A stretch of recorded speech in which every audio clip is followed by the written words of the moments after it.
O Salmos 46 ele começa dizendo assim, que Deus ele é nosso refúgio e fortaleza, socorro bem presente na hora da angústia. É, esse salmo ele é muito especial porque ele já nos prova de que aquela ideia de que a gente começar a servir a Deus significa o fim dos nossos problemas, ela é totalmente derrubada, né? Quem pensa que porque começou a servir a Deus, né? Porque se entregou a Cristo, acabou os problemas, se engana, né? Porque o próprio Jesus disse, né? No mundo vocês terão aflições, né? Mas tem de bom ânimo porque eu venci o mundo, né? Então se Cristo ele venceu o mundo, nele nós podemos ter o bom ânimo. E isso nos ensina que muitas das vezes nós ficamos angustiados.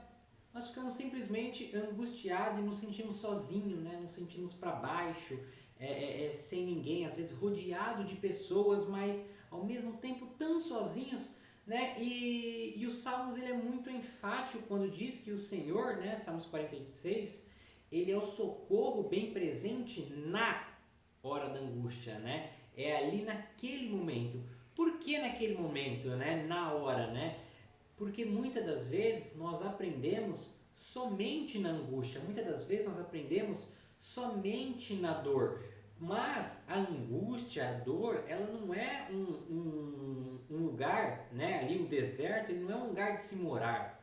Ele é um lugar de passagem, um lugar de aprendizagem, um lugar onde muitas das vezes a nossa fé ela é provada, né? E o interessante é que o Senhor, mesmo nessa hora, Ele está conosco. Então, você, eu, nós não estamos sozinhos. Por mais que nós muitas das vezes estamos tristes, né? Estamos ali sem esperança, estamos desesperados, afoitos, sem aquela vontade de viver, sem aquela vontade de ir para frente, né? Nós estamos simplesmente existindo muitas das vezes, né?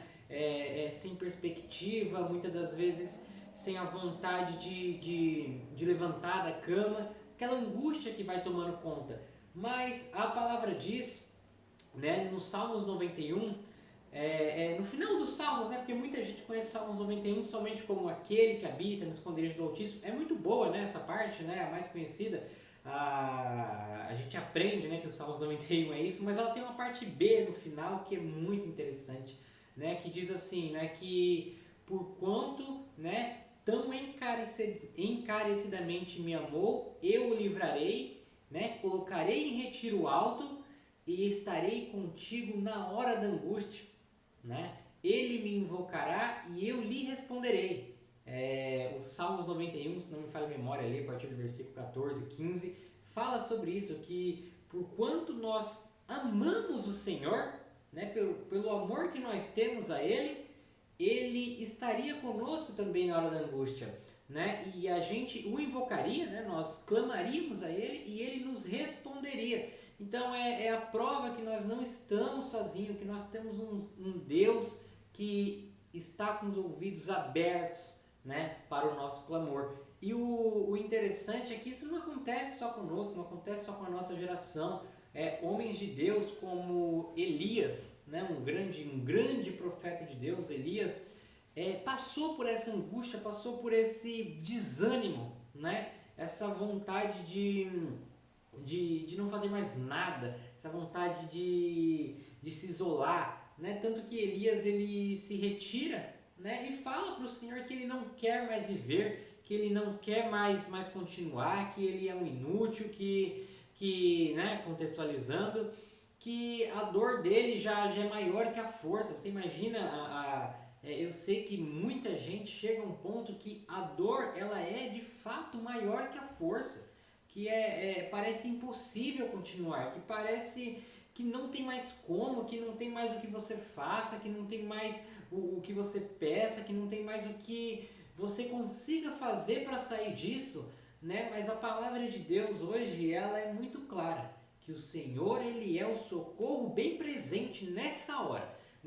em que você já não consegue mais fazer nada, nessa hora que você já não tem mais esperança, nessa hora que você já perdeu suas forças, nessa hora saiba que o Senhor é contigo, porque Ele prometeu, Ele disse, né? Porquanto encarecidamente me amou, eu o livrarei, colocarei em retiro alto e estarei contigo na hora da angústia, né?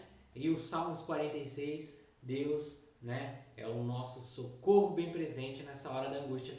Então saiba que por mais que o seu problema seja grande, assim como o de Elias era, Elias tinha ali, ele estava sendo perseguido, ele derrota os profetas de Baal, né, e Jezabel faz uma ameaça contra ele, né, muito grande, e ele entra em desespero, ele perde a vontade de viver. Imagina quão horrível né, a vida ela é tão prazerosa, é um dom de Deus, né? E você perder a vontade disso, você ficar desanimado, você ficar sem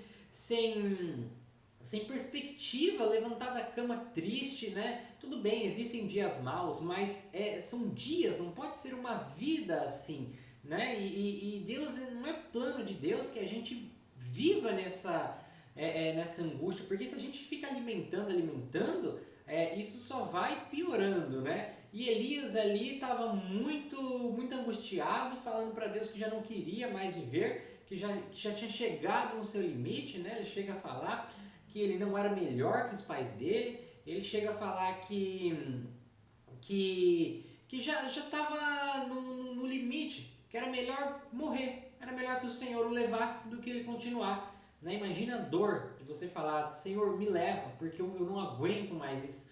Né? E Deus, ele fala para Elias, porque Elias ele chega numa hora que ele vai questionar Deus, que só sobrou ele, que ninguém mais acredita em nada, que era só ele, que ele estava sozinho. E Deus fala para ele, não. Primeiro Deus mostra que está com ele, né? Deus ele sustenta Elias, né? Ali com um pão e fala para ele descansar. E além de Deus mostrar que está com ele, Deus fala que reservou, né? Que guardou 7.000 que não se dobraram a Baal. Então Elias não estava sozinho. Por mais que ele acreditasse, por mais que ele tivesse aquela angústia de não, ninguém mais passa por isso, estou sozinho, eu não aguento mais. Não. Primeiramente Deus estava com ele e Deus tinha separado gente para estar com ele. Então o que isso nos ensina? Que por mais que a nossa dor ela seja forte, e às vezes ela é muito forte, né? E só você e Deus sabem o que você passa. Por mais que chegue nesse nível, saiba que o Senhor ele é contigo. A palavra garante isso. E além do mais, Ele também separou pessoas para estar com você. Então, a nossa vida com Deus, ela não pode ser somente a nós. A gente tem que entender que Deus ele tem um plano em comunidade, né? Era Jesus e os 12, e os 12 ia se multiplicando, né? O pessoal. Então assim, nunca foi sozinho, né? O próprio Jesus, quando está ali no Getsemane, ele chama seus amigos para orar. Então quando a gente está nesse momento de angústia, como Elias estava, é importante a gente trazer a memória que o Senhor está conosco. É importante a gente clamar, a gente se derramar diante de Deus, a gente rasgar, né? Tirar aquela máscara e falar, Senhor, né? Eu não aguento mais, eu preciso de Ti, eu preciso da Sua ajuda, eu não consigo mais, eu não quero mais viver assim, eu não aguento mais uma vida de tristeza, uma vida angustiada, uma vida sem propósito, né? E se a gente clamar, se a gente entregar de verdade, né? A palavra diz que Deus ele não rejeita um coração que esteja arrependido, né? Um coração contrito. Então a gente pode entregar, a gente pode confiar, porque aquele que prometeu, ele é fiel para cumprir. E ele diz que ele está conosco na hora da angústia. Então saiba que o seu problema ele tem solução, que Deus ele já está preparando, né, algo novo para nós vivermos algo novo de Deus, para que nós venhamos ter a esperança, voltar a ter a alegria da vida. Não é porque a vida ela não é simplesmente acordar, pagar a conta, trabalhar e dormir e fazer tudo no dia seguinte. Não, a vida tem muito mais a ver com manifestar a glória de Deus para outras pessoas, né? A gente ser luz para aqueles que precisam de luz. Então, é muito interessante a gente entender que o Senhor sendo conosco, o Senhor estando conosco, não há o que temermos, né? É a continuação do Salmos 46, né? Que ainda que a terra trema, né? Ainda que os montes e toda aquela coisa, ainda que aconteça tudo, se o Senhor estiver conosco, nós podemos descansar. E com isso, irmãos, eu fico por aqui. Que Deus abençoe grandemente vocês, né? Que a cada dia mais a gente possa estar mais conectados com o Senhor e saber que é dele, é somente dele que vem toda a provisão. Amém?